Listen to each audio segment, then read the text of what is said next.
Hello again, everyone. I'm just jumping on to do a quick project share. My name's Annie, and this is my creative detour. So I'd just like to jump on and show you these mini travel journals that I made. A teacher asked me to make some for them in December in 2024 for them to hand out to their children in their classroom as Christmas gifts.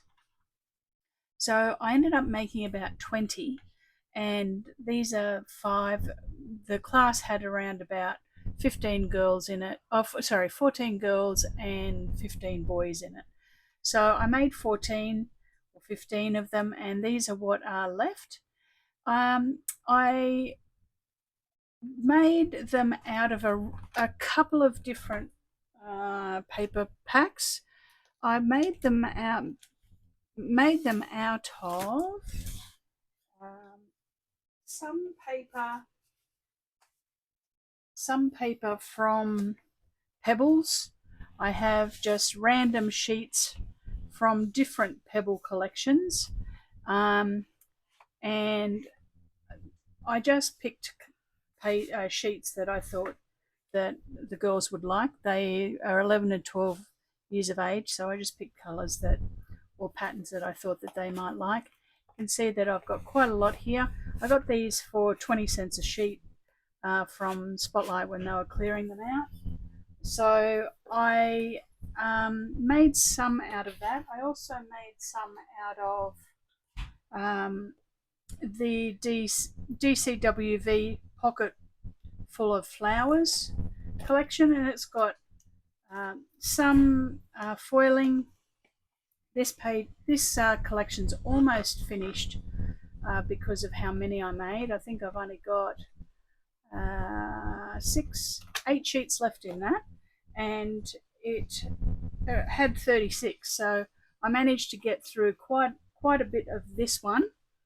And then inside the journals, I actually made little notebooks. You can see here that I handmade these little notebooks with different paper in it. So the notebooks themselves I made out of a paper pack that I got from Aldi. It's 100 sheets. It's very, very thin, and it's single-sided, and it has a bit of a travel theme. It's called Away We Go, and it was really, really cheap. It had, like, when I say really cheap, for 100 sheets, I think it might have been around about $8 or something like that. I also had, when I got those, I picked up some of the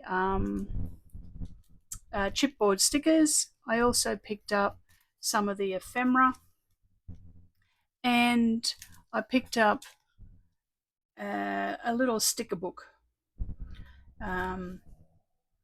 in this collection. So that helped me just pull a few things together. Obviously, when I was making 20 of them, I was trying to just make as many as I could and make them interesting without it breaking the bank. So you can see that I've stuck some of the ephemera on the front here, just to make the cover a little bit interesting. And then I laminated it. So I'm sorry, you're probably getting quite a bit of glare on this, but I just laminated it so it was a little bit more hard wearing. You can see here's some of the ephemera again, and this one's got a bird on it, Dream Big, and Let's Go for a Ride. So they're kind of cute. And then inside it has, you can see here, I put elastic into it, and it has a hole in the middle, and there's the elastic.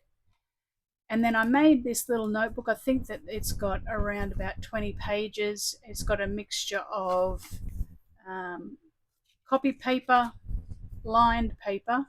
You can see that I pulled it out of an old notebook that I had lying around. It's also got some vellum, and then I just repeated that. And I also put in one of those single-sided sheets of paper multiple times, and that just repeated. You can see here that there's another one of the single-sided pieces of paper, and there's another one.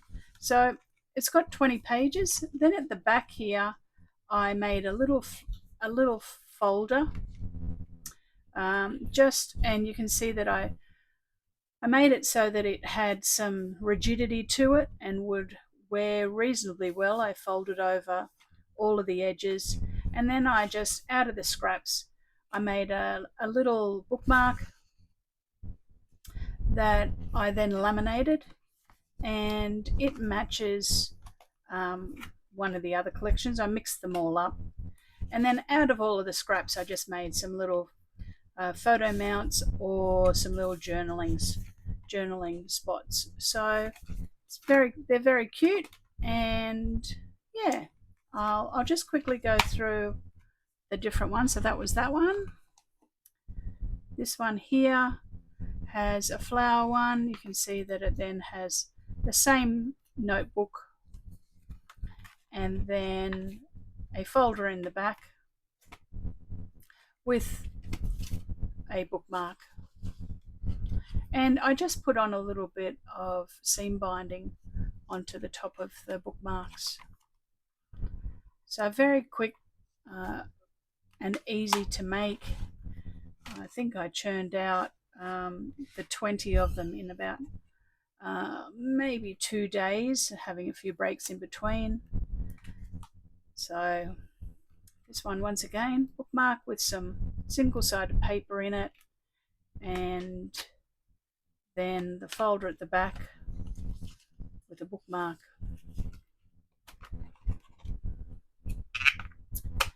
And the second last one,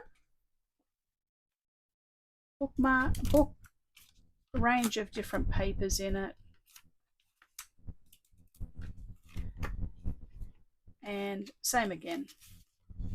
I just used up all the scraps so that I didn't have a whole heap of little pieces of paper hanging around that were the offcuts. So see that once this one got flowers in. So all of them are slightly different, but because they're mostly out of the similar collections, they work quite well together.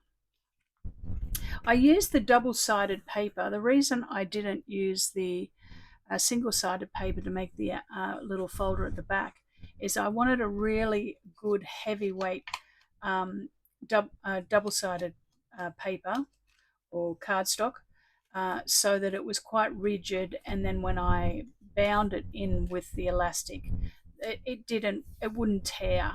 So that's why I stepped it up, and I picked out some of the pebbles to do that, because the pebbles cardstock is reasonably good quality, and then when I doubled it over, it gave it a bit more rigidity. So that's just a quick share. I may make some of these down the track. I will have to make, because they were such a hit, I will be making another at least 20 for this year, actually, because we're in 2025 now.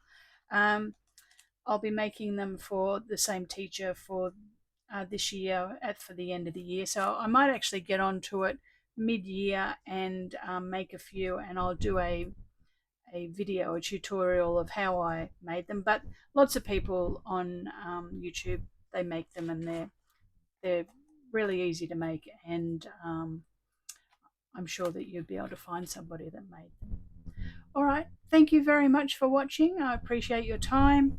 If you like the video, give it a thumbs up, and don't forget to subscribe and ring the bell, just so that we can gradually make my channel grow. So thanks again. I'll have another video coming up. I actually have a tutorial coming up on some cards and a few other projects that I have been working on. So thanks again, and I hope you're having a nice start to your new year. Thanks, bye.